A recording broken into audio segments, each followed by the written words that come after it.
안녕하세요. 2022 K-팝 레이더 컨퍼런스 그 첫 번째 세션 팬데믹을 지나 2022 K-팝 세계 지도를 진행할 저는 음악 스타트업 스페이스 오디티의 대표 김홍기입니다. 안녕하세요. 그리고 여기는 이번 컨퍼런스를 함께 해주실 음악평론가 차우진 님입니다. 네, 안녕하세요. 작년 이맘때 딱 K-팝 레이더 컨퍼런스 했던 것 같아요. 정말 정확하게 딱 1년 전이었던 것 같은데. 네, 벌써 1년 됐고요. 이제 또 1년이 돼가지고 저희가 작년에 이제 처음으로 K-팝 레이더 컨퍼런스를 했고요. 올해 이제 두 번째 이제 행사가 됐습니다.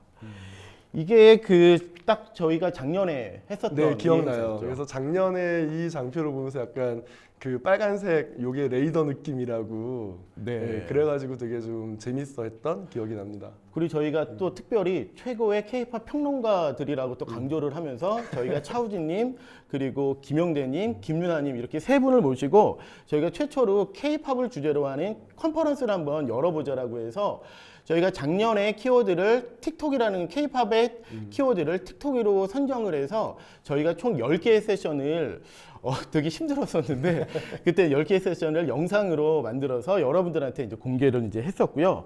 올해 이제 이어서 두 번째 행사가 되었습니다.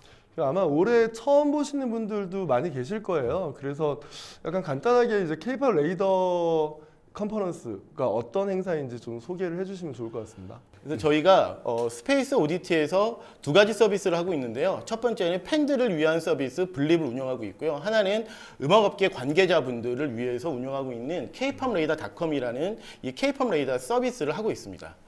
요 K-팝 레이더라는 서비스에 대해서 간략하게 설명드리자면은 국내에 있는 모든 K-팝 아티스트들 총 700개 팀의 K-팝 아티스트들의 그런 다양한 채널들 유튜브부터 트위터, 틱톡, 스포티파이, 뭐 인스타그램 많은 그런 채널들의 데일리의 그런 팬들의 지표 변화들을 저희가 실시간으로 보여주고 있는 사이트인데요.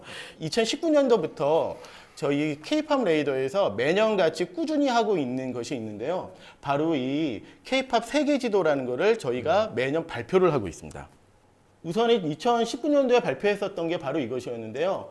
이때 저희가 이 K-팝 레이더라는 사이트를 오픈하면서 같이 공개했던 K-팝 세계 지도였는데 이때 사실은 굉장히 많이 화제가 됐었어요. 이게 굉장히 화제가 됐었죠. 그러니까 사실 별거 아닌 거라고 생각을 했어요. 솔직히 사실 저도 말씀드리면. 만들면서 K-팝 세계 지도라는 것이 그전에는 없었나라는 생각으로 사실은 공개했는데 굉장히 많은 분들이 연락을 주셔서 좀 많이 깜짝 놀랐었죠. 이때 저희가 발표했었던 것 중에서 굉장히 화제가 됐던 거는 저기 보시면은 10%만이 K-팝이라는 것은 한국의 음악인데 한국에서는 10%만 소비를 하고 90%는 글로벌에서 소비가 된다는 것이 밝혀지면서 굉장히 화제가 됐었고요. 그리고 K-팝의 그 글로벌의 인기를 이끄는 팀은 5팀이다라는 것들도 밝혀지면서 되게 이제 많은 것들이 연락이 왔어요. 그래서 그때 뭐 대한민국 정부 그리고 각종 미디어, 저 TV 나가서 어떻게 발표하기도 했고요. 그래서 정말 많은 분들이 연락을 많이 주셨었습니다. 이게 사실 업계 관계자들은 그냥 다 아는 거라고 생각을 했었는데 실제로 데이터를 기반으로 한 장짜리 지도로 딱 보여주니까 너무나 직관적으로 이제 알게 된 거죠. 네, 그래서 저희가 2019년도에 발표한 다음에 이제 바로 이제 그 다음에는 사실 트위터와 같이 공식 파트너십을 맺어가지고 트위터의 데이터를 갖고 10년 동안 어떻게 K-팝이 성장했는지를 2020년도에는 발표를 했었고요.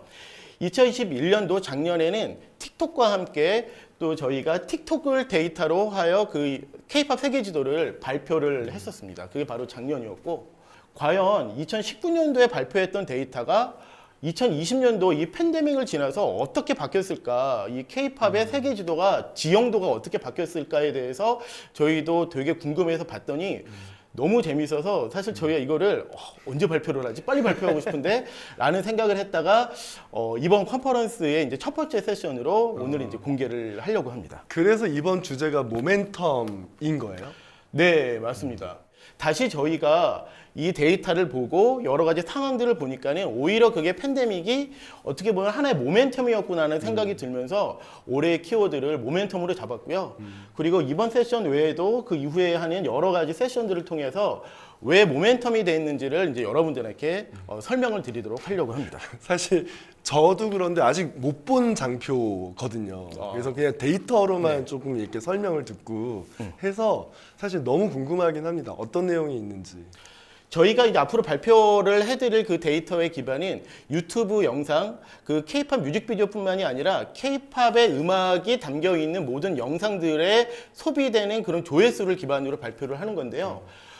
무려 그 2019년도보다 2022년도 팬데믹을 끝나는 3년이 지나고 보니까는 무려 2.5배의 그 소비량이 증가가 됐다는 사실을 보고 저희도 매우 놀랐습니다. 그리고 사실 팬데믹 때 음악 산업에서 좀 중요한 모멘텀은 영상 스트리밍의 조회수나 어떤 소비량은 엄청 늘었는데 음악 스트리밍의 소비량은 많이 줄었던 게 좀 특이한 포인트이긴 했었어요. 그래서 약간 그렇게 보면은 사실 영상 소비가 늘었다는 거는 뭐 넷플릭스라든가 뭐 이런 뭐 애플 TV라든가 이런 스트리밍 서비스도 있지만 유튜브가 굉장히 중요한 역할을 했던 거잖아요. 사실 그렇게 보면은 이게 팬데믹 기간 동안 글로벌 K-팝의 소비량 변화라는 거에서 핵심은 K-팝의 음원이 소비됐다기보다는 유튜브를 통해서 K-팝의 뮤직비디오라거나 혹은 다른 어떤 영상 콘텐츠들이 많이 소비됐다라고 볼 수도 있겠다는 생각이 듭니다. 네. 그러면은 이렇게 거의 2.5배에 가까운 성장을 했는데 과연 어떻게 성장을 했는지 어떤 국가들이 많이 또 K-팝을 소비했는지 한번 이번 데이터를 한번 발표를 해보도록 하겠습니다. 일본의 경우가 2019년도에는 6위였는데요. 무려 2위로 진입을 했고요. 그리고 그 기존에 없었던 2019년도에는 기타에 해당했던 인도의 그 소비량이 무려 4위까지 이제 올라오는 상황이 됐고요. 그리고 기존에도 이제 그 밑에 있었던 멕시코가 또 많이 올라오는 이런 형태를 보이면서 2019년도와는 좀 다른 양상을 보여서 저도 굉장히 흥미로웠습니다. 이게 사실 아까 말씀드린 것처럼 팬데믹 기간 중간에 그 영상 스트리밍 서비스가 급성장을 했다고 했잖아요. 사실 그 중에 가장 중요한 나라가 인도였습니다. 인도 같은 경우는 넷플릭스 가입자 수가 뭐 몇 배가 거의 10배 가까이 늘고, 근데 그 중에서도 넷플릭스에서 인도에서 그 가장 최상위권에 있었던 드라마들이 전부 다 한국 드라마들이었다는 점이 좀 특이한 점인 것 같기도 하고요. 그러면은 네. 저희가 그 인도 같이 이렇게 급부상한 나라들이 또 어떤 나라가 있는지 저희가 한번 이번에 데이터를 한번 같이 봤는데요. 3년 동안 그 팬데믹 기간 동안 새롭게 성장한 K-팝 소비 국가가 어떤 나라들인지 한번 뽑아봤습니다. 보면 아까 말씀드린 것처럼 인도가 가장 급부상을 했고요. 기타 국가들을 보시면은 인도 주변에 있는 국가들이랑 중미 쪽이 많이 성장을 했습니다. 약간 요거를 보면은 재밌는 게 인도 같은 경우는 2020년, 21년 이때 한류가 폭발했다라는 기사나 혹은 보고서들이 좀 많이 나왔어요. 근데 그 중에 좀 제가 좀 재밌게 봤던 게 뭐였냐면 사실 그 전까지 인도 시장에서 한류는 화장품이 좀 리딩하는 그런 시장이었거든요. 그런데 여기 나온 것처럼 뭐 방글라데시라든가 뭐 파키스탄이라든가 이런 나라들은 인도 국경에 좀 있는 주변 국가들이고, 인도 같은 경우는 북부 지역에서 주로 이제 한류 컨텐츠가 많이 소비가 되고, 최근에는 또 그 인도에서 처음으로 K-팝 아이돌 연습생을 배출했다라는 걸로 인도 내에서도 엄청 좀 화제가 됐던 그런 걸 감안해 보면 아마 인도의 K-팝의 소비가 늘었던 거는 한국 드라마, 그다음에 영상 스트리밍 이런 것들하고 같이 맞물려 가지고 좀 볼 수 있는 그런 지표가 아닌가 하는 생각이 드네요. 그리고 또 인도 같은 경우에는 전체적인 그 글로벌 음악 시장에서도 굉장히 성장세가 또 있었나요? 한국 말고. 인도 같은 경우는 뭐 스포티파이 같은 경우는 굉장히 전략적으로 들어가는 그런 지역이어서, 왜냐하면 중국을 제외한 다른 국가들 중에서 가장 인구가 많고 그리고 가장 젊은이들이 많은 그런 시장이라고 볼 수 있을 것 같습니다. 네. 그럼 저희 이제 K-팝 세계 지도니까는 한번 지도로 한번 볼게요. 그러면은 이게 보시는 게 2019년도에 K-팝 소비 현황을 버블로 한 건데요. 이게 이제 지금 2022년도에는 이게 이제 이렇게 바뀝니다. 네, 이게 지금 보시는 2022년도면은 아까 전에 말씀했던 지역들이 좀 더 많이 크기가 이제 늘어난 거를 볼 수가 있습니다. 굉장히 직관적, 그러니까 아까 거보다 훨씬 더 커졌다. 네. 그리고 뭔가 범위가 엄청 넓어졌다. 약간 이런 게 좀 직관적으로 보이는 것 같아요. 네. 자, 다음에는 여러분들이 어떻게 보면 제일 궁금하실 내용인데요. 바로 글로벌에서 어떤 K-팝 아티스트가 2022년도에 가장 인기가 많을까 궁금하시지 않으세요? 바로 이제 이 데이터인데요. 지금 보시면은 여전히 BTS와 블랙핑크 그리고 트와이스가 이제 계속 있고요. 그리고 또 리사가 솔로로 데뷔를 해서 4위로 이렇게 크게 잡힐 정도로 영향력이 있고요. 그 외에는 스트레이키즈, 있지, 세븐틴, 에스파, 싸이, 아이유, 그리고 엔하이픈, 투마로우바이투게더, 레드벨벳, 여기 보이시는 여자아이들, 아이브 등등 총 20개의 팀들이 저희가 상위에 랭킹이 되어 있습니다. 이거 약간 보면은 확실히 BTS와 블랙핑크는 정말 강력하다. 트와이스까지 포함해서. 그러면 사실 그 전에는 약간 이런 메인 약간 되는 팀들 말고는 안 보였는데 지금은 BTS, 블랙핑크, 트와이스가 좀 바닥을 딱 다져주고 그 위에 소위 이제 4세대 아이돌 팀들이 그 위에 이렇게 계속 얹혀지는 그런 그림이라고 볼 수 있겠네요. 네, 좀 더 직관적으로 보시려면은 다음 장표를 보시면은 이게 이제 2019년도에 그 K-팝 인기의 50%가 5팀, 방탄소년단, 블랙핑크, 트와이스, 그리고 모모랜드, 그리고 엑소까지 해서 총 5팀이 이 K-팝의 인기의 절반을 주도하고 있었는데요. 재미있는 거는 2020년도가 되면서 K-팝의 절반을 거의 같은 퍼센트임에도 불구하고 총 10개의 팀이 좀 다양하게 이끌고 있다는 것이 좀 더 눈으로 좀 직관적으로 보실 수 있습니다. 그러니까 그냥 단적으로 보면 그냥 팀이 는 거잖아요. 팀이 늘어났는데 그럼 이걸 보면 어쩌면 우리는 해외에서의 K-팝의 소비는 특정 팀의 팬덤 중심으로 소비된다라고 생각을 하고 있었는데 그러지 않을 수 있다라는 생각이 드는 것 같아요. 맞습니다. 이런 데이터 지도를 보면서 드는 생각이 어쩌면 아까 얘기한 대로 뭔가 비슷한 퍼센티지인데 그 팀의 수가 늘었다. 그렇다면 아마 그리고 전 세계적으로 소비량 자체가 전반적으로 상승했다라고 본다면 아마 K-팝에 대한 개념, 정의 이런 것도 좀 달라지고 있는 과도기 혹은 그런 과정 중에 있지 않나라는 생각도 들고 그래요. 네, 근데 말씀하신 포인트가 이번에 2022년도 K-팝 세계 지도를 저희도 데이터를 뽑으면서 바로 그 포인트가 되게 중요한 포인트라고 생각이 들었는데요. 그거 한번 제가 비교를 한번 해보도록 하겠습니다. 이게 지금 방금 보신 2022년도 글로벌 기준의 K-팝 아티스트 인기 순인데요.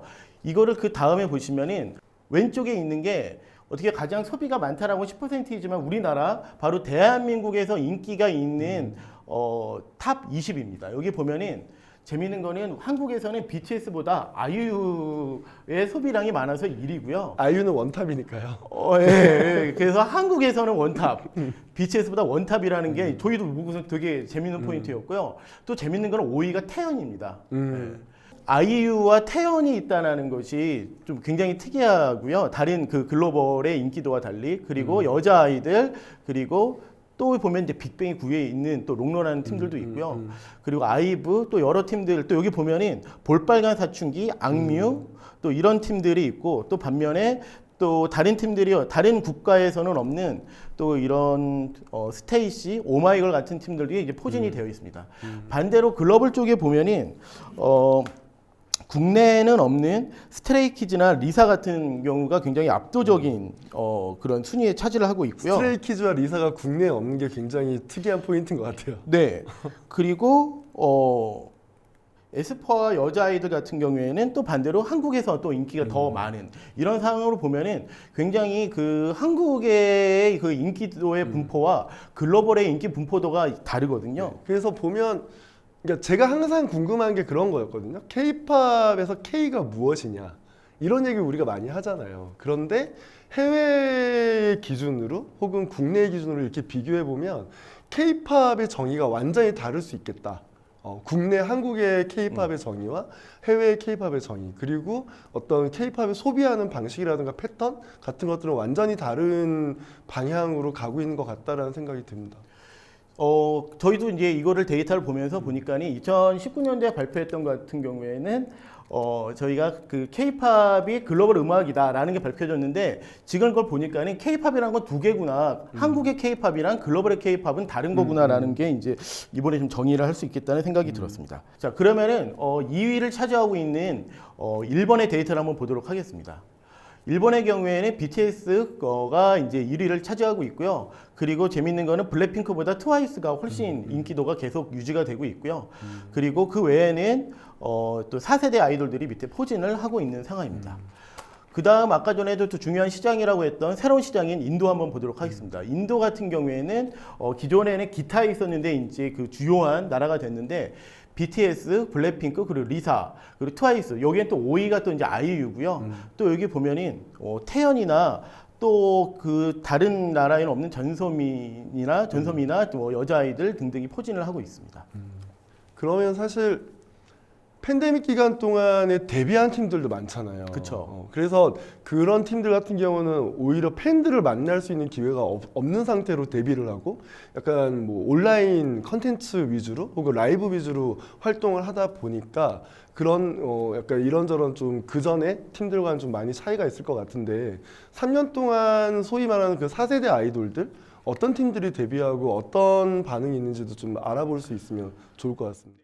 팬데믹 기간 동안 데뷔했던 팀들 중에서 가장 2022년도에 가장 인기가 많았던 팀은 에스파, 엔하이픈, 아이브, 트레저 이런 순서로 총 10개의 팀이 랭킹이 되어 있습니다. 약간 아까 얘기한 대로 확실히 그 기존에 있었던 그 3세대 팀들과는 다른 방식의 활동을 경험한 팀이잖아요. 그리고 이제 마침 팬데믹이 끝나고 월드 투어가 시작이 된 시점에서는 아마 그 이후의 데이터들이 또 어떻게 될지도 궁금하기도 하고 네. 그렇습니다. 근데 궁금한 게 여기엔 뉴진스는 빠져 있는 건가요? 뉴진스 같은 경우에는 이제 데뷔한 그 기간이 저희가 이제 잡은 여기 그 기간보다 보면 굉장히 짧아가지고 여기에 이제 해당이 되지 않고요.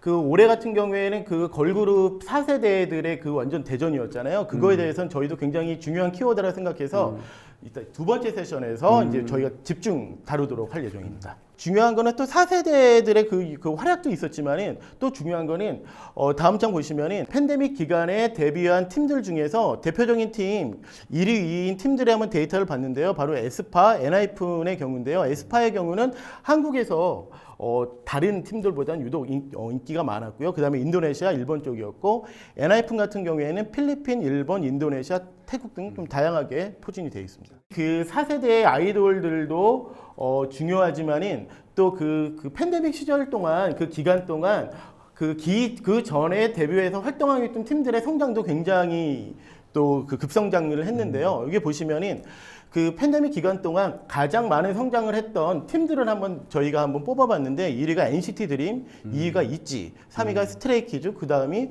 투바투. 뭐 이런 팀들이 10팀이 이렇게 랭킹이 되어 있습니다. 근데 NCT 드림은 정말 대단하네요. 사실 그 국내에서 굉장히 오랫동안 NCT에 대한 의심들이 있었잖아요. 근데 지난 3년 동안 이렇게 데이터로 보니까 소위 말하는 최근에 좀 터졌다라고 하는 근거를 좀 알 수 있을 것 같다라는 생각이 듭니다. 네, 그리고 또 아까 전에도 이제 우리가 궁금해했던 왜 한국에서의 인기 있는 팀들과 해외에서 인기 있는 팀들이 다를 것이냐 그런 것들이 있으면은 아까 전에 보여드렸던 방금 이 데이터가 어떻게 보면 그걸 증명을 하는데요. 1위인 NCT 드림 그리고 2위인 있지, 3위인 스트레이키즈의 그 인기 분포들을 보면은 4세대 팀들이라고 하기에는 그 전에 이제 데뷔를 했지만은 보시면은 NCT 드림은 인도네시아에서 굉장히 압도적인 인기를 하고 있고요. 있지 같은 경우에는 2위가 그 한국이지만은 굉장히 글로벌로 다양하게 분포를 하고 있습니다. 마찬가지로 스트레이키즈도 한국은 거의 없어요. 예, 한국은 한국은 멕시코가 꽤 높네요. 네, 멕시코가 1위고 그리고 2위가 일본, 둘이 미국 이런 식으로 거의 국내 팀이라고 할 수 없을 만큼 해외에서 인기가 두드러지고 있습니다. 저 사실 멕시코라는 그 국가가 지역이 되게 중요하거든요. 음악 산업, 음악 시장 전반적으로 봤을 때. 그래서 약간 스트레이키즈가 멕시코에서 인기를 얻고 전반적으로 일본이라든가 미국이라든가 이런 데 영향을 좀 계속 좀 균등하게 가져가는 것도 굉장히 좀 상징적인 것 같아요. 그렇게 3년 동안 이렇게 되게 많은 지형도가 이제 바뀌었는데요. 정말 이게 그 K-팝한테는 굉장히 이 3년이 모멘텀이었다라고 저는 생각이 듭니다. 그런데 이 3년 동안 이런 그 4세대 그리고 또 그 전에 데뷔한 팀들 이런 팀들에도 성장이 있었지만은 1위와 2위의 그 탑을 찍고 있는 그 BTS와 블랙핑크도 굉장히 재밌는 게 3년 동안 그 지용도가 많이 바뀌었어요. 그래서 저희가 그 한번 그거를 한번 마지막으로 한번 보도록 하겠습니다. 먼저 BTS의 그 지용도인데요.